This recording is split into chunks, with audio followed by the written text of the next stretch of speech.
సారా కేసుల కవితక ఢిల్లీలో తీహార్ జైలు జీవితం అనుభవిస్తుంది, విచారణ ఖైదీగా ఉంది. ఇప్పుడు అక్కకు వత్తాసు వలకడానికి మన గుండు బాస్ ఆర్ఎస్ ప్రవీణ్ కుమార్, ఈ పేరు గురించి ఎక్కువ పరిచయం చేయాల్సిన అవసరం లేదు.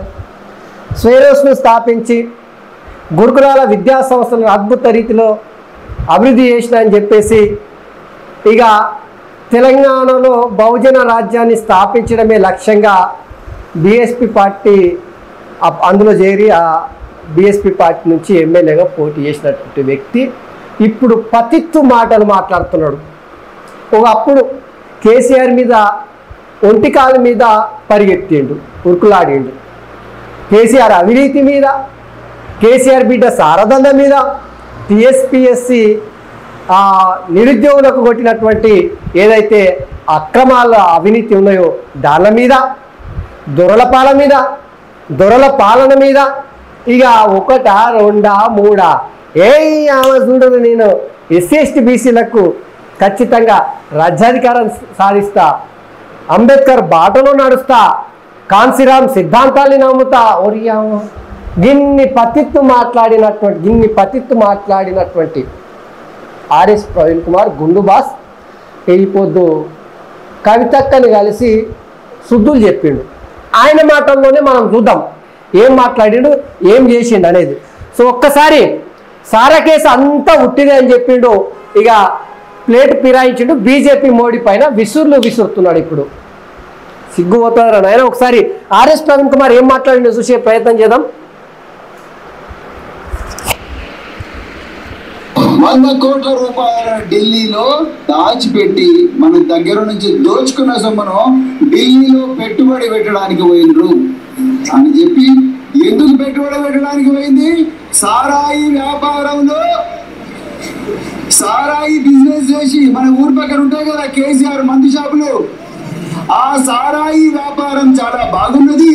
మేము తెలంగాణలో 40,000 కోట్లు సంపాదించినాము.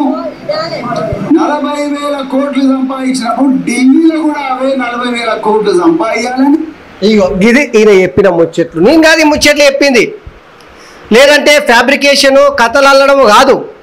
ఆర్ఎస్ ప్రవీణ్ కుమార్ చెప్తున్నాడు, సారా దందలో పోయి ఢిల్లీలో 100 కోట్లు పెట్టుబడి పెట్టింది, ఈడ 40,000 కోట్ల రూపాయలు సంపాదించినాం, ఢిల్లీలో 40,000 కోట్ల రూపాయలు సంపాదిస్తామని చెప్పేసి ఢిల్లీకి పోయిందని చెప్పేసి కవిత గురించి మాట్లాడుతున్నాడు. ఇగో మళ్ళా ఇంకా చూడరు, ఇచ్చి తెలంగాణ పిల్లకి ఇక్కడ 40,000 కోట్ల రూపాయల రెవెన్యూ తీసుకున్నారు. ఇదే మోడల్ను ఢిల్లీలో కూడా చేయాలని చెప్పేసి 100 కోట్ల రూపాయలను దొడ్డిదారిన తెలంగాణ సొమ్మును, అక్రమంగా సంపాదించిన సొమ్మును, తెలంగాణ సొమ్మును దొడ్డిదారిన విమానాల్లో ఢిల్లీకి తీసుకుపోయి ఆమ్ ఆద్మీ పార్టీ చేతిలో పెట్టిండ్రు. అప్పుడు తెలియదు ఆర్ఎస్ ప్రవీణ్ కుమార్. నిజంగా సిగ్గు అవుతుంది. గింత రామశీలక పలుకులు వాళ్ళకి తెలంగాణ సమాజంలో ఎట్లా నమ్ముతుంది? రాజకీయాలకి మరి గింత భ్రష్టు పట్టాలనా? అయ్యయ్యయ్యయ్యా, ఆయన అది మోరా ఏం అర్థమైతలేదు నాకైతే. 100 కోట్ల రూపాయలు విమానంలో తీసుకుపోయి ఆమ్ ఆద్మీ పార్టీకి అప్పచెప్పిందంట మన కవితక్క. ఇక ఆమె అవినీతి మొత్తం భాగవతాన్ని మొత్తం ఈయన ప్రశ్నిస్తున్నాడు. గింతగానే ప్రశ్నించినటువంటి ఆర్ఎస్ ప్రవీణ్ కుమార్ ఇంకేమంటున్నాడో చూద్దాం. అక్కడి నుంచి మళ్ళా 10,000 కోట్ల రూపాయల రెవెన్యూ వచ్చే విధంగా, లాభాలు వచ్చే విధంగా మీరు స్కెచ్ తీసుకున్నారు. అది అలా బయటపడ్డది. మరి మామూలు నేరస్తులు, చిన్న దొంగలు కూడా చేయని 10 సెల్ ఫోన్లను ధ్వంసం మీరు ఇలా చేసిండ్రు ఒక ముఖ్యమంత్రి గారి కుమార్తె. మరి నేను ఇలా అడుగుతా ఉన్న తెలంగాణ ముఖ్యమంత్రి కేసీఆర్ గారు, మీరు ఎందుకు కల్వకుంట్ల కవిత గారి వ్యవహారంలో ఇంతవరకు ఒక్క స్టేట్మెంట్ కూడా ఇవ్వలేదు? మీ సొంత బిడ్డని మీరు ఇవ్వడం లేదా?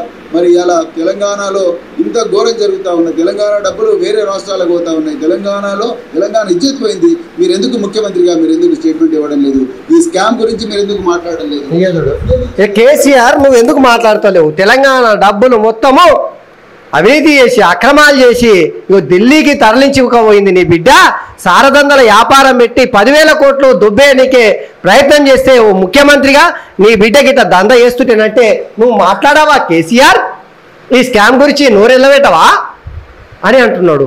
గింత పతిత్తు మాట్లాడినటువంటి ఆర్ఎస్ ప్రవీణ్ కుమార్ నిజంగా రాజకీయాలు ఎంత దిగజారిపోయినాయో చూడు. ప్రజలారా సిగ్గేస్తుంది నాకే. గంత మాటలు మాట్లాడి అడ్డంగా బుక్ అయింది. పచ్చి దొంగ కల్వకుంట్ల కుటుంబం మొత్తం దోసుకున్నారు తెలంగాణను. కాళేశ్వరం అనేది ఏటీఎం లాగా వాడుకున్నారు. తెలంగాణలో నిరుద్యోగులను ఆగం చేసిరు, ఉద్యోగాలు ఇయ్యలే.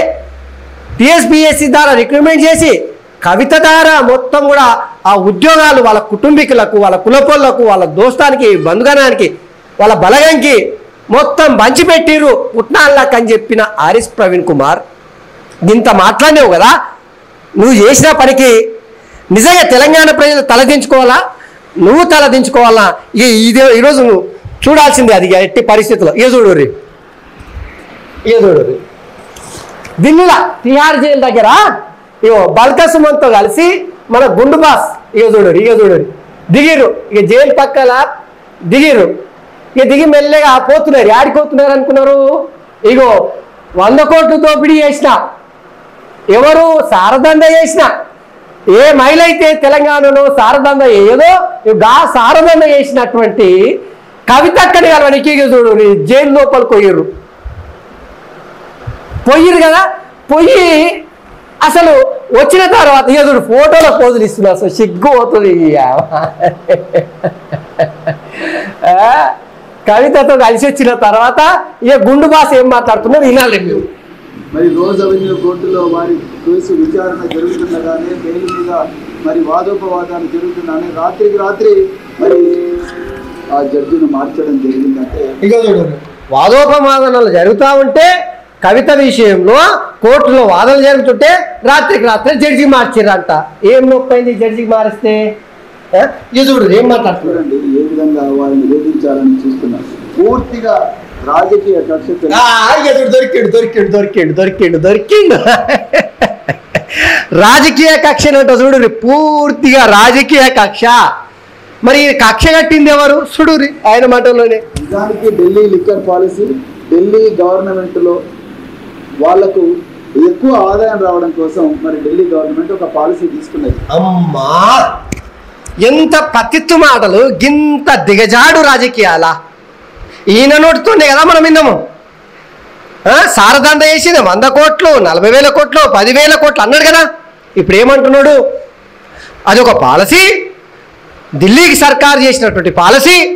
ఆ పాలసీ ద్వారా ఆదాయం పొందడానికి తీసుకొచ్చినటువంటి పాలసీ తప్పిస్తే ఇంకోటి కాదు. ఈ దేశంలో వాళ్ళకి ఢిల్లీ లిక్కర్ పాలసీ, ఢిల్లీ గవర్నమెంట్లో వాళ్లకు ఎక్కువ ఆదాయం రావడం కోసం మరి ఢిల్లీ గవర్నమెంట్ ఒక పాలసీ తీసుకున్నారు. ఒక పాలసీ తీసుకొచ్చిందేమో ఆ రోజు సోయి మార్చినవా? దొబ్బిందా? ఇంత దిగజాడు రాజకీయాలలో ఆర్ఎస్ ప్రవీణ్ కుమార్ లాంటి వ్యక్తి ఒక ఐపీఎస్గా ఒక డీజీపీ స్థాయికి ఎదుగుతాడనుకున్న వ్యక్తి మాట్లాడుతున్నాడంటే తెలంగాణ సమాజం మొత్తం సిగ్గుతో తలదించుకుంటున్నారు. ఇప్పుడైతే చూడు ఇంకేమంటాడు. ఈ దేశంలో ఏ రాష్ట్ర ప్రభుత్వమైనా కేంద్ర ప్రభుత్వమైనా వాళ్ళ ఆదాయం పెంచుకోవడం కోసం రకరకాల పాలసీలు చేసుకుని ఆ పాలసీల ఇంప్లిమెంటేషన్లో పాల్గొన్న ప్రతి వ్యక్తి నేరస్తుడు అయితే మరి కేంద్ర ప్రభుత్వం కూడా నేరస్తుడు అవుతుంది కదా.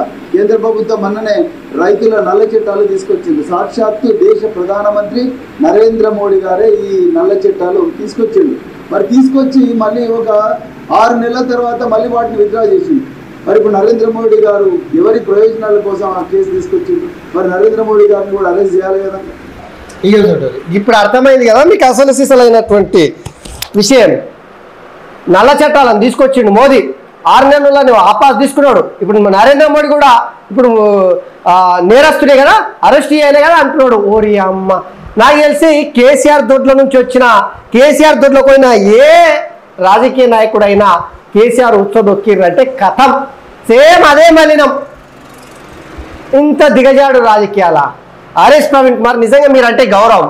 బహుజన రాజ్యం స్థాపిస్తామన్నావు, బహుజనులకు రాజ్యాధికారం అన్నావు. మళ్ళా ఆ దొరల గడిలోనే నువ్వు బందీ వైతివి. ఆ బందీగా మారి ఇప్పుడు ఆ దొర బిడ్డ శుద్ధపూస మల్లెపూలు ఏమి తప్పుయలే, చామంతి పువ్వు ఏ తప్పు చేయలే. ఇది మొత్తం బీజేపీ పార్టీ వేసింది, నరేంద్ర మోడీ వేసాడు. నరేంద్ర మోడీ ఒక నేరస్తుడు, నల్ల చట్టాలు చేసిండు కాబట్టి ఆ నల్ల చట్టాలలో కీలక పాత్ర పోసింది మోదే కాబట్టి మోదే నేరస్తుడు అంటున్నాడు. ఇది నిజంగా ప్రజలారా నిజంగా ఎంత సిగ్గుచేటు చెప్పుని మీరు. ఆర్ఎస్ ప్రవీణ్ కుమార్ నిజంగా ఇంత దిగజాడు రాజకీయాలు చేస్తాడని నేనైతే అసలు ఊహించలేదు. నిజంగా సిగ్గేస్తుంది నాకైతే ఇట్లాంటి రాజకీయాలు చూసిన తర్వాత. సో ఇప్పటికైనా ఆర్ఎస్ ప్రవీణ్ కుమార్ ఆ బర్రదుడ్లే ఉండకుండా బయటకు వస్తాడని ఆశిస్తున్నాను నేనైతే.